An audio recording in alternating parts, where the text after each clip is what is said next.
मेरे प्रिय आत्मन, मुझे एक प्राचीन चीनी कथा याद आती है। वो उन दिनों की बात है जब चीन में कुएं बिना किसी सुरक्षा दीवार के बनाए जाते थे। एक बड़ा मेला लगने वाला था। लाखों की भीड़, शोर, रंग, हंगामा। उसी कोलाहल के बीच एक आदमी किसी असावधानी से कुएं में गिर पड़ा। वो चीखता रहा, पुकारता रहा, लेकिन मेले के शोर में उसकी आवाज किसी तक नहीं पहुंची।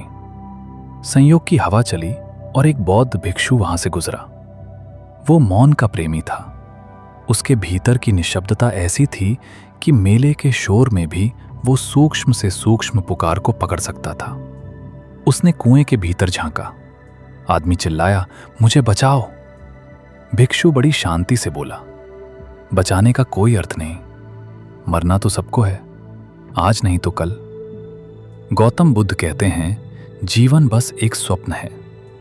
यदि तुम स्वप्न में कुएं में गिर गए हो तो इतनी हलचल क्यों? बस शांत हो जाओ, मौन हो जाओ, मरने दो इस स्वप्न को। कुएं में गिरे व्यक्ति की आंखें फटी रह गईं। कैसा उपदेश, कैसी करुणा! उसने कहा, पहले मुझे बाहर निकालो, फिर मैं तुमसे जितना चाहे उपदेश सुन लूंगा। पर भिक्षु ने सिर हिलाया। हमारे बुद्ध ने कहा है, किसी के जीवन में हस्तक्षेप मत करो। मृत्यु के क्षण मौन रहोगे तो अगले जन्म में उच्च चेतना मिलेगी। मैं तुम्हें यही सच्चा उपदेश दे सकता हूं। और वो आगे बढ़ गया। थोड़ी देर बाद एक कन्फ्यूशियस भिक्षु उधर आया। उसने कुएं में झांका तो नीचे का आदमी जैसे राहत में डूब गया। अच्छा हुआ तुम बौद्ध नहीं हो। कन्फ्यूशियस का मार्ग बड़ा व्यावहारिक है। न यहां कोई स्वर्ग, न पुनर्जन्म, न चेतना के ऊंचे तल। वो धरती का आदमी है। सही नियम, सही व्यवस्था, सही नैतिकता। कुएं का आदमी बोला, अभी अभी एक बौद्ध चला गया, मेरे मरने का दर्शन बांटकर। कन्फ्यूशियस साधु ने कहा, चिंता मत करो, मैं अभी भीड़ में जाता हूं और पूरे देश में क्रांति खड़ी कर दूंगा। हमारा धर्म कहता है, हर कुएं के चारों ओर सुरक्षा दीवार होनी चाहिए। ये केवल तुम्हारी नहीं, आने वाली पीढ़ियों की सुरक्षा की बात है। तुम्हारी ये मृत्यु भविष्य के लिए चेतावनी बनेगी। कुएं में पड़ा व्यक्ति लगभग रो पड़ा। पर मेरा क्या? जब तक तुम्हारी क्रांति सफल होगी, मैं तो मर चुका होऊंगा। कन्फ्यूशियस बोला, हमारा धर्म व्यक्ति की नहीं, समाज की चिंता करता है। और वो चला गया, नीतियों की मशाल लेकर, एक मरते हुए आदमी को पीछे छोड़ते हुए। और तभी वहां एक ईसाई मिशनरी आया, कंधे पर रस्सी, हाथ में बाल्टी। बिना एक शब्द कहे उसने बाल्टी कुएं में उतारी और बोला, पहले बचो, बात बाद में करेंगे। बैठो भीतर, मैं तुम्हें ऊपर खींच लेता हूं।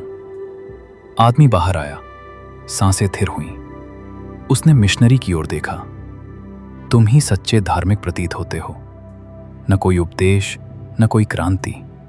सीधा हाथ पकड़कर बाहर निकाल दिया। पर एक बात बताओ, तुम हमेशा बाल्टी और रस्सी साथ क्यों रखते हो? मिशनरी मुस्कुराया, क्योंकि यीशु ने कहा है, जो लोगों को बचाता है उसे स्वर्ग में महापुण्य मिलता है। मैं तुम्हें तुम्हारी भलाई के लिए नहीं बचा रहा, मैं अपने पुण्य खाते को बढ़ा रहा हूं। और मैं उस कन्फ्यूशियस को यह क्रांति नहीं करने दूंगा। यदि कुएं सुरक्षित हो गए तो लोग गिरेंगे कैसे? और यदि लोग गिरना बंद हो गए तो हम उन्हें बचाएंगे कैसे? बिना बचाए स्वर्ग का रास्ता बंद हो जाएगा। तुम अपने बचालतीचों से कहना, कुएं के पास बेफिक्री से जाया करें। मैं यहीं आसपास रहता हूं, हर आपदा में तैयार। ओशो कहते हैं, धर्मों ने मनुष्य की पीड़ा को कभी सच में नहीं छुआ। मैं किसी भूखे से नहीं कह सकता, तेरी भूख एक सपना है। किसी प्यासे से नहीं कह सकता, शांत रहकर मर जाओ, अगला जीवन बेहतर होगा।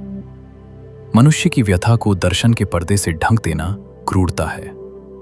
मैं जानता हूं, सब कुछ मायावी है, पर यह ज्ञान यदि अनुभव बने बिना किसी पर थोप दिया जाए तो वो जहर बन जाता है। पूर्व ने आधा मनुष्य स्वीकार किया, अंतर्यात्रा, ध्यान, आत्मा। बाहरी संसार को माया कहकर छोड़ दिया। और परिणाम?